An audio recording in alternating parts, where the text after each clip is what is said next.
Now, let me get back to it. Okay, a brief recap. They rented me a motel. They were real nice to me because I was 100.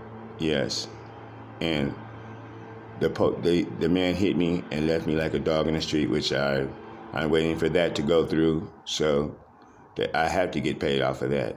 Yes. And then the thing with I talked to the attorneys about me being molested with all that. Correct. I haven't got back at them, but I said I don't care. It's kids now that need help, so why worry about a molest cold case even though it happened? Correct.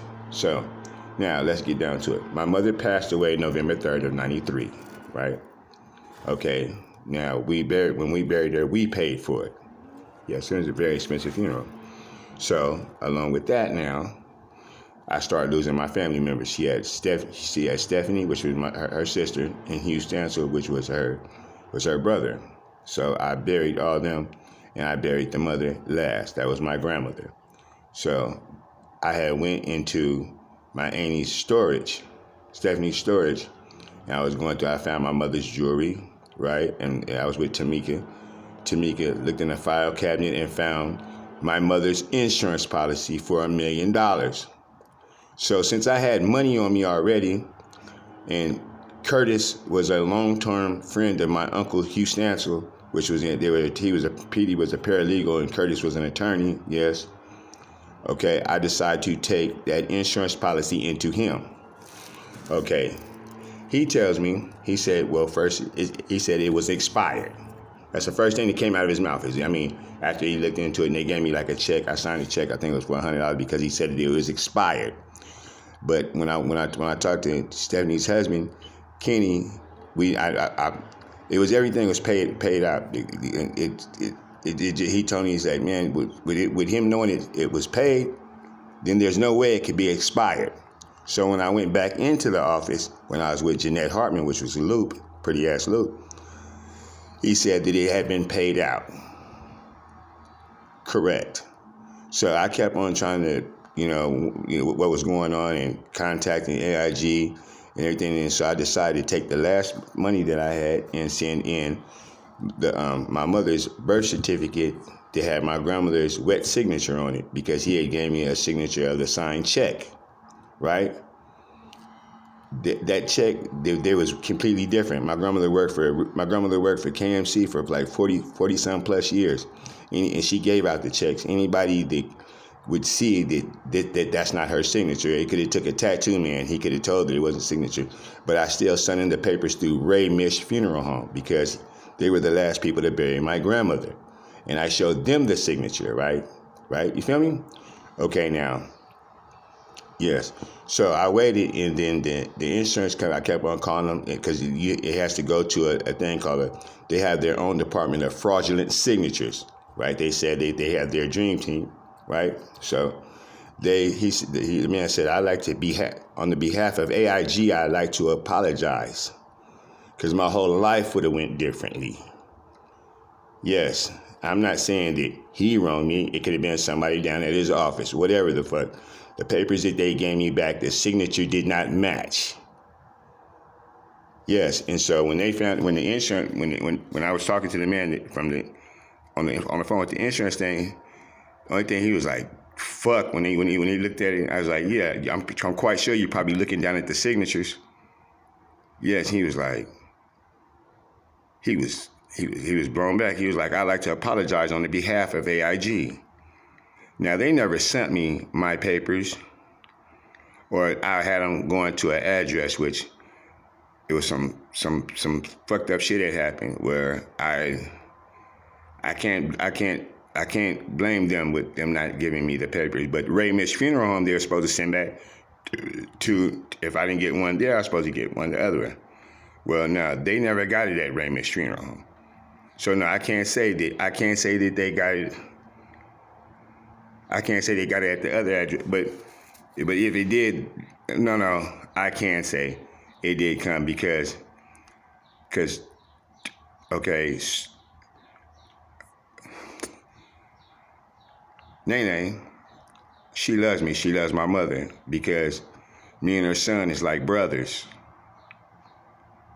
She told me, she was like, yeah, you got your paper, but yeah, but she had to live. She lives there. She can't. That's her people. It just happens that she loved me. Yes, correct.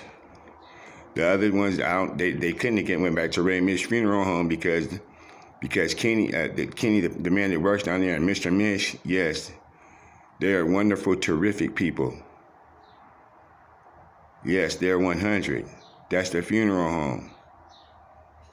So they probably only sent back one pamphlet. Yes, but the man from AIG, because it was $1 million. My mother died November 3rd of 93. Can you imagine interest on $1 million for 40-some years? And I had the Ray Mish funeral. I had the insurance company. Even Tamika, even the attorney can't lie about it. That I took it to him. Not saying that he's the one that wronged me. It could have been somebody down there. But regardless, whatever it is, and at the same time, and I said I let it go and I prayed on it. All these terrific billboards went up. Floyd and Horgan. Right? You feel me? I can't say that it was with my mother's money or whatever. No. I'm gonna say that he wouldn't wrong me because he talked at my mother's funeral. Correct. Yes, didn't he? He talked at my mother's funeral. Was it my mother or P? Either way, yes, I think he talked at my mother's funeral.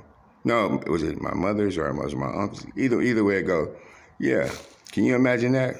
I'm not gonna lie about a fucking thing, so I can't be fucking lying. You made that shit up. Yeah, because if you follow the thing, that's the only thing. Okay, listen, that's the one thing that I do know is the truth. Yeah, $1 million.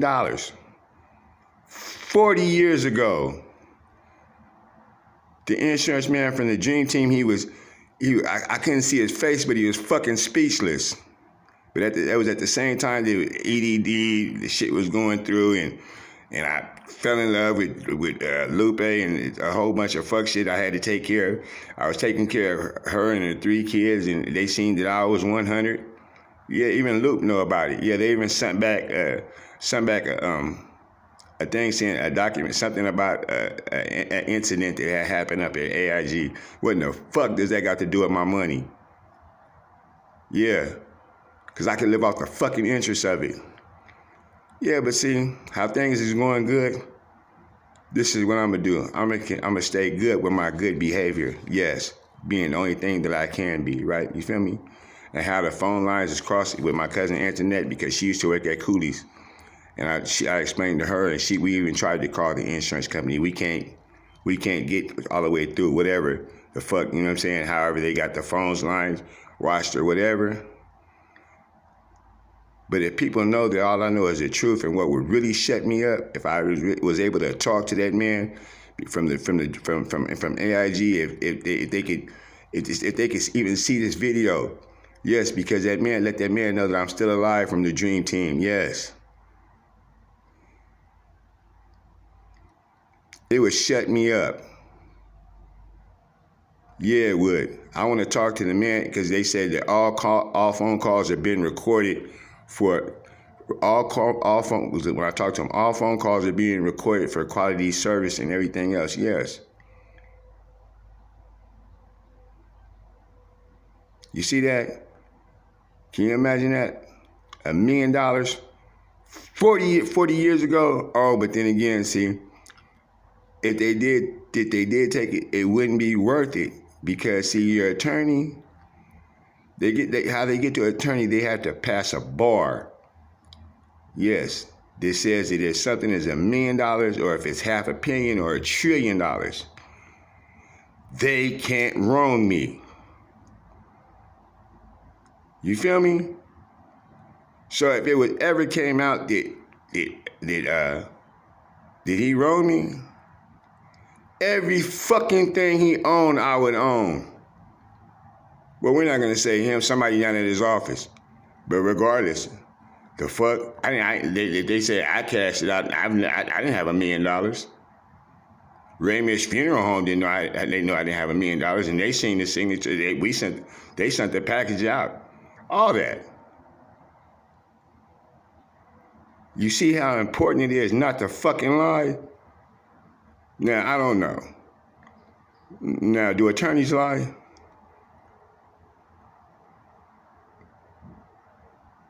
I don't know. I mean, by any means, a person has to win the case. Yeah. I don't think that you could tell me that there's an attorney that don't lie. But damn sure when I'm your client, you're not supposed to fucking wrong me.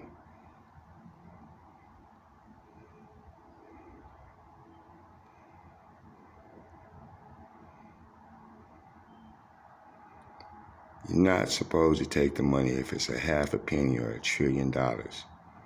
Because there are people that stand behind it that are about honor. There's somebody that just sits there that knows nothing but right, that wants to spot shit like this. It's gonna come across somebody and they're gonna look up what I'm saying. Or the man from AIG, they might see it. Or they might have a girlfriend or a friend or something, that sees it, and gets it to them. Yeah, because I'm Hugh Jermaine Holmes, Chipper. Tanya Stanley's biological son, only son. Yeah, and then he knows it. I gave him the policy. He's not gonna lie about that, no, because I was his client at one time. He can't.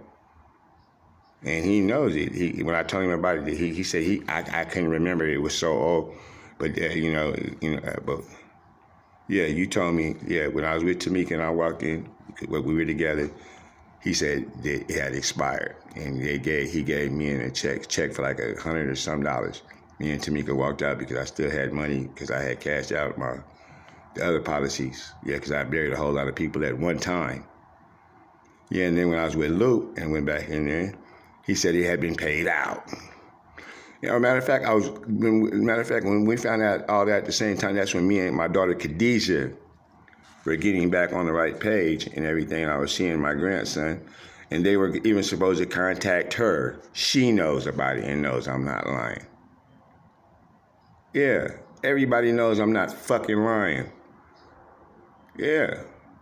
Can you imagine? Now you see, I'm the one person that's not gonna lie. Yeah. And I just happen to be the person that they took the money from. Yeah. And matter of fact, I'm in this video. Y'all just do y'all listen. If y'all really want to help, baby, y'all Chipper. Then look into what I'm saying. Yes. Or maybe you can't help me because of the way everything's good. But no, they are Christian, and there is God, and there's Mr. Wonderful. Yeah, and I am his son. Yeah, $40 $1 million years ago. $1 million 40 years ago. Interest on it. I give anybody the okay to talk to Rick. Yeah, all they have to do is just let me know I want to help you, and we can start by going down to Ramirez Funeral Home and talk to the man Kenny and Mr. Mish. He's still alive. Yeah, have a nice day.